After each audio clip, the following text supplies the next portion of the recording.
goodness, it's Friday. It's been too long since the Broncos' last game. 15 days have passed, and Broncos country is finally ready to see their team take on the Patriots. Welcome in to Broncos Weekend, everybody. I'm Matt Boyer alongside Alexis Perry and the Hall of Famer Steve Atwater. Guys, surprise bye week last week. The Broncos haven't played in 15 days, as I mentioned, but they're getting healthy. But Alexis, how much time is too much time off? You know, I don't really think that too much time in this situation is too much time off. I mean, it really was a series of unfortunate events. You have the Broncos, their Week 4 matchup being on a Thursday, which already throws a wrench into things. And then they're planning on playing this game Sunday or Monday, and then it gets pushed back another week. Now you have 17 days between games. But there's really not a lot you can do about it. Like Coach Fangio said, now they're just extra prepared. They're really prepared going into this game. I think it would have been worse if they were playing a different opponent, but because it is still the Patriots, they were able to make some adjustments, fine-tune some things. Now I think they're going to go in and wreak some havoc. What do you think, Steve? I think the guys they feel gypped out of their bye week. Oh, you think? Find out Don't you? Find out, yeah. They find out at the last minute that they're not playing the game, and that now this week is going to count as their bye. They're like, man, we should have been off, but. It's not like they were going to Cancun exactly. or anything. You could go Steve. anywhere anyway, so Right. hopefully they're not too upset about it. But I don't think the guys are too impacted by it. I think the extra time gives them more time to prepare for the same team, and hopefully we'll come out and play better. Plus, Drew Lock will be on the field. Heyo. Speaking of Drew Lock, let's talk about the quarterbacks, because as much as I love talking about the Patriots and Broncos with you guys, this is our third show previewing the Patriots and the Broncos. We thought it was going to be initially Rippon versus Hoyer or Stidham. Now it looks like we're going to get both starters. Cam Newton coming back to practice for the Patriots on Thursday. So Lock and Newton. Alexis, who needs their starter more? Oh, I think it's the Patriots. Oh, okay. 100%. I know. Steve, calm down. Just hold on for a second, Steve. Okay. I know that Cam Newton is historically bad against the Broncos, 0-3, in case you guys were wondering. But these stark differences between Cam Newton and his backups in comparison to Drew Lock and Brett Rippon are pretty dramatic. We saw what happened to the New England Patriots offense when they were up against the Chiefs. That's an offense that usually averages about 29 points per game. They put up 10 against the Chiefs. Usually one giveaway, they had 4. Okay, so it was not just kind of a dramatic change like the differences between Cam Newton and Brian Hoyer. They're so few and far between. No, they were dramatic. So I think in the long run, of course, we want Drew Lock back. There's no quarterback controversy here in Denver. But in terms of who actually needs their guy back more, it's the Patriots. Well, I would say, especially for the long term, it's important that we see Drew Lock.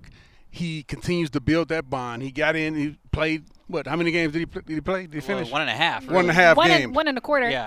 And that's just not enough. And we got to get those numbers up. He's got to finish off this season so his teammates will know that they can count on him. And he'll have the confidence to know that, hey, man, I can make it through a full season. I can play at this level, and I can be great. Now, he doesn't have all of his weapons at his disposal, but he still has enough to be effective. And so I definitely think that, hey, Drew Lock being on the field is more important than Cam Newton, especially to the Broncos. I think at the end of this season, as long as he comes out of 2020 with a better understanding of Pat Shurmur's offense and he feels more confident in his role within it, I think that's a win.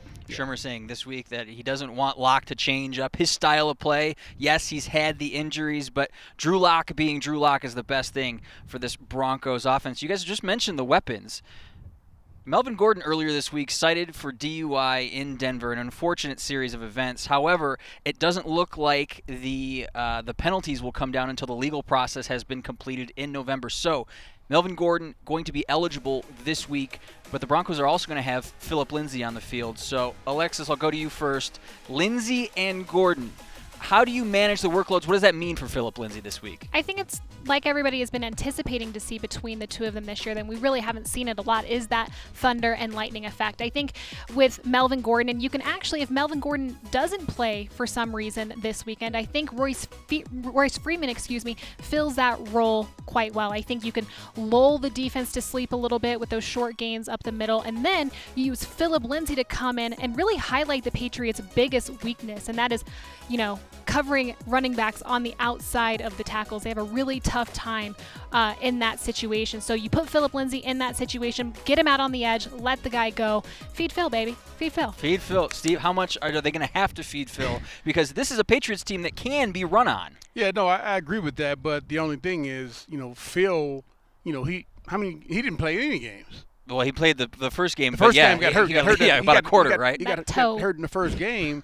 and so he's got to build back up his game stamina. His adrenaline is going to be so high during the game. So if Melvin Gordon doesn't play, Royce Freeman is going to probably have to take a bulk of the plays, and Phillip Lindsay comes in when he's fresh and he stays in as long as he can. But we don't want to overwork him too much on his first game back.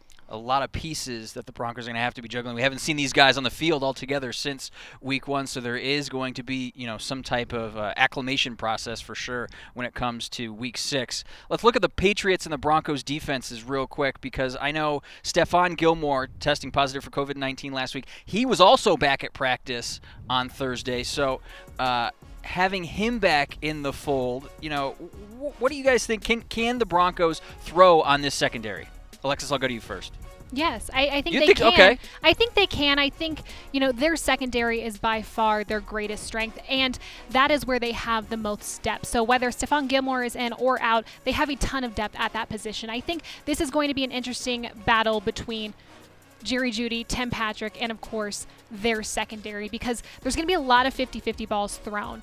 And Jerry Jeudy, he's going to have to gain some separation. Tim Patrick's going to have to use his size and come down with some of those contested catches. So I think it's possible, but I also think this is a big game for Drew Lock. I mean, if people are weirdly questioning him right now, go out, throw some dimes against the 12th best pass defense in the league right now, and prove to everybody, hey, look, I got this. Steve, this Patriots defense, it's not just Gilmore's the AFC Defensive Player of the Year, and he's a baller, right? But more than that, they got the McCourties. They got Adrian Phillips. This is a loaded secondary. Yeah, it's not going to be easy for us to just come out and just dink and dunk, because they play a lot of man-to-man coverage, a lot of tight coverage. They'll pressure the line of scrimmage. They'll play off. They'll give you many different looks. And they're going to give Drew Lock different looks to make it difficult on him to determine what the defense is at the start of the play.